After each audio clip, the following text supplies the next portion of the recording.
I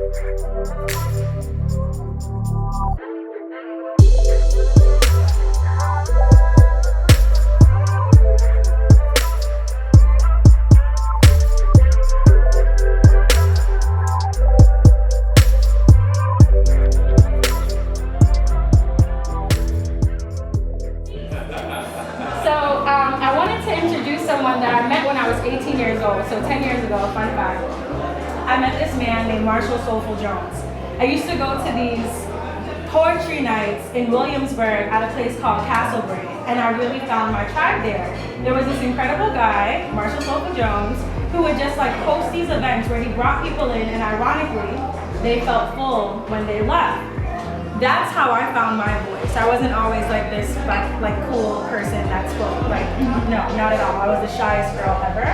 And I would go to these events and literally feel like, wow, I can release something that I've been holding in. Marshall Soulful Jones went on to become Marshall, well, he is Marshall, and do all these amazing things from TEDx and beyond.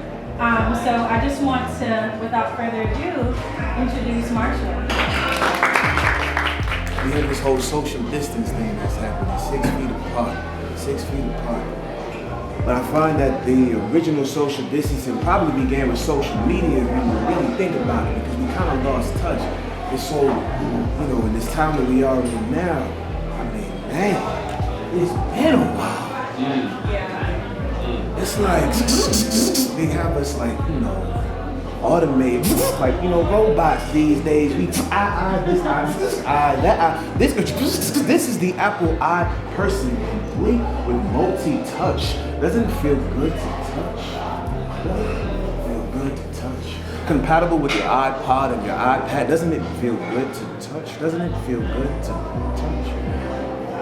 No friends, there's an app for that. No life, there's an app for that. You gotta get your whole life together. We're working on that app. Doesn't it feel good to touch? Doesn't it feel good to touch? Doesn't it feel good to touch? Yo, fam, my world has become so digital that I don't even remember what that feels like. We used to connect when friends formed cliques. Now it's different to connect now that cliques form friends, but who am I to judge? I face Facebook more than books face me. Open to look face to faces. I update my status, 420 spaces to prove I'm still breathing. Failure to do this daily means my whole wide world is giving. But with 5,000 friends online, and only 5 I can count in real life, why wouldn't I spend more time in a world where there are more people that like me? Wouldn't you? Here it doesn't matter if I'm an amateur person. As long as I have a profile, my smile is 50% genuine. 50% genuine HD. You would need Blu-ray to read what's really me, but I'm not that focused. 10 tabs open, my problem is off with an 1800 by 1600 resolution. Proving we may have made a few missteps with this evolution. Doubled over, we used to swing in treetops till we swung down to stand upright and someone slid the disc. Now we're doubled over at desktops. From the Garden of Eden to the highest branches of Steve Jobs' office, apple picking has always come at a great cost.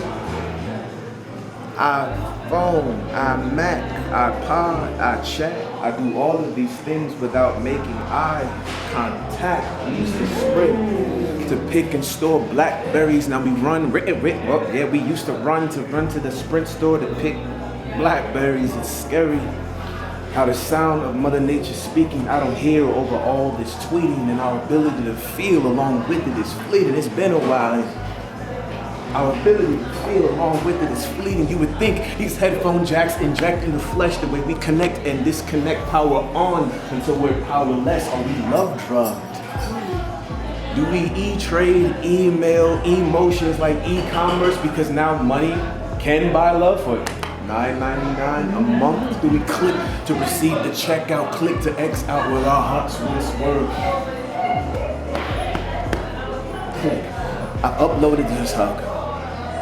I hope she gets it. Click. I'm spending time with my lady. I hope she's logged in. Click. I'm holding my daughter over a Zoom conference call while she's crying in the crib in the next room. Click. So when my phone goes off on my head, I touch. I touch. I touch. I touch.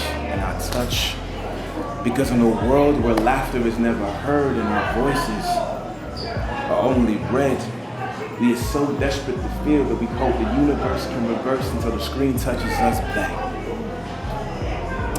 And one day it will, when our technology is advanced enough to make us human again.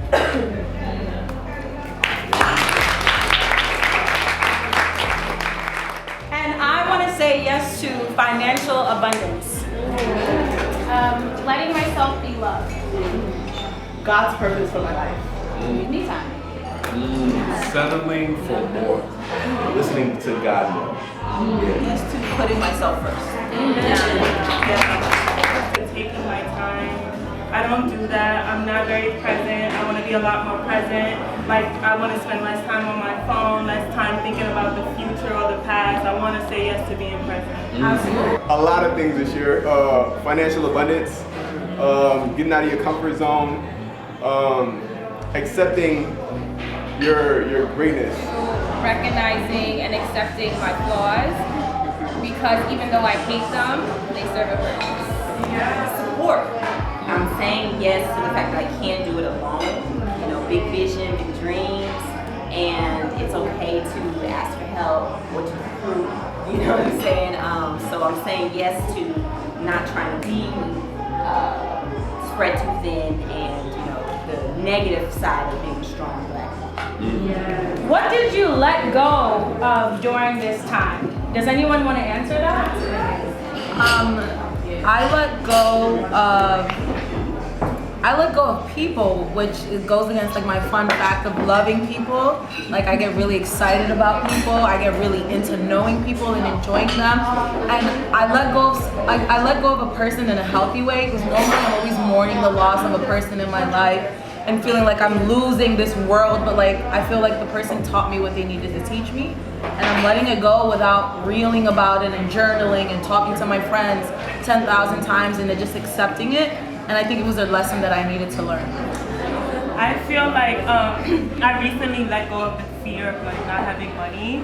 I used to be like, oh, I gotta have money. No, I can't spend this because I'm gonna lose my money. I used to just go crazy about money. And like now it's like completely the opposite. I like surrender to it, and now money just flows right into my life. Like now that I'm not like, no, I don't have it. It's like coming into my, so I let go of the fear of not having money. I love that. So how do you determine the value of your work?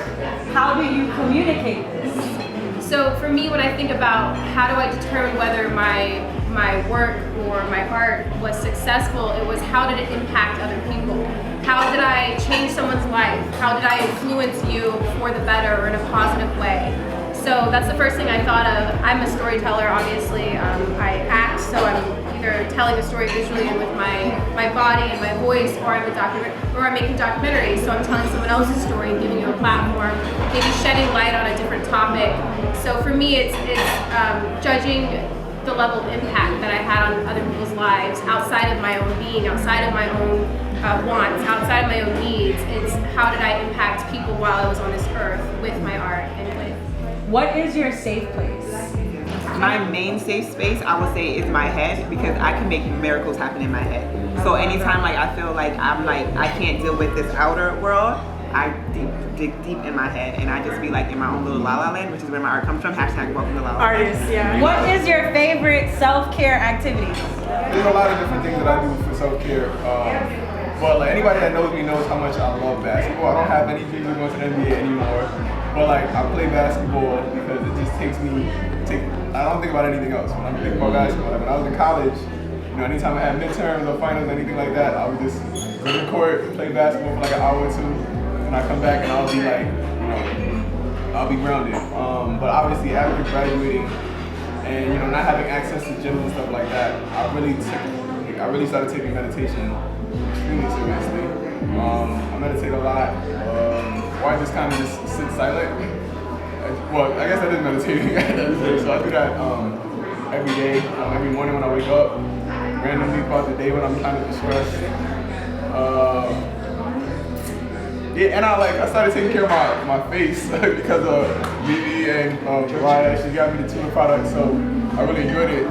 So it's so silly, but including things like making my breakfast, taking my vitamins, and things like that in the mornings on my calendar. One thing I realized over time, a lot of the times I would just wake up and go straight on the computer and just go straight to work and not do anything else and not think about anything else. And I was speaking to a friend of mine and she's like, do you take any other time for yourself and things like that? And I said, no, not really. I don't even like pay attention to that. I just go straight onto the computer. So she's like, why not just try that, maybe schedule that or whichever, just doing simple things, the simple things. And I'm like, okay. And I started doing that and I realized, and she said on top of that, put your phone down. Don't even like look at your phone, just go straight into like making sure you make your breakfast, make sure you do these little things. And I'm like, okay. And then I started doing that and before you know it started becoming a pattern. So, I mean, I know it sounds silly. It's like something that everybody should already do. But I feel like it's made a difference now that I'm actually making that a part of like my routine, things like that. And I'm actually doing it actively. It's starting to become like second nature. I feel like that's really good. I'm getting back into that. I think for me, one of my favorite self-care activities is to journal. So I guess a fun fact is also that I've kept a journal since I was in the 6th grade. So yeah, my life is kind of on paper, but I don't know, it's very soothing to just be able, even if you're not writing on paper, whether you're typing, just whatever medium you find that works for you. But for me, I just love having a notebook and just a paper, like pen to paper, and just writing out my feelings, even just documenting what happened. It kind of helps, and it's actually amazing to go back and read like what my mindset was like during certain things, and just seeing how my mindset has changed, how I would go about that situation differently. But at the time, just in real time, it's just really soothing because there's no judgment. It's just you, me, and me. Yeah. So the question is, what's the difference between depression and laziness? That depression is, like you said, seeing your room dirty and you cannot clean it. You know how to function around it. You really know how to maneuver around it. You don't even see that there's something on the ground. And laziness is seeing it and choosing not to. You have no choice with depression apparently in your mind. You just are there and you're stuck. And laziness is the choice to not to do it. Yeah. And I think that depression could definitely, waver between laziness or not, but it's the choice between the two that makes that fine line of lazy and depression.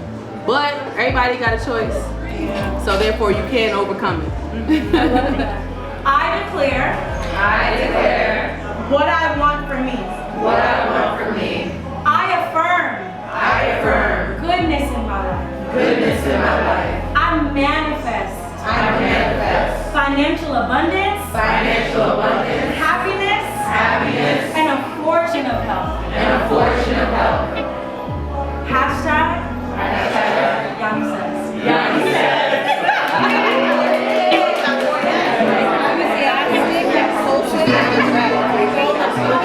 Culture.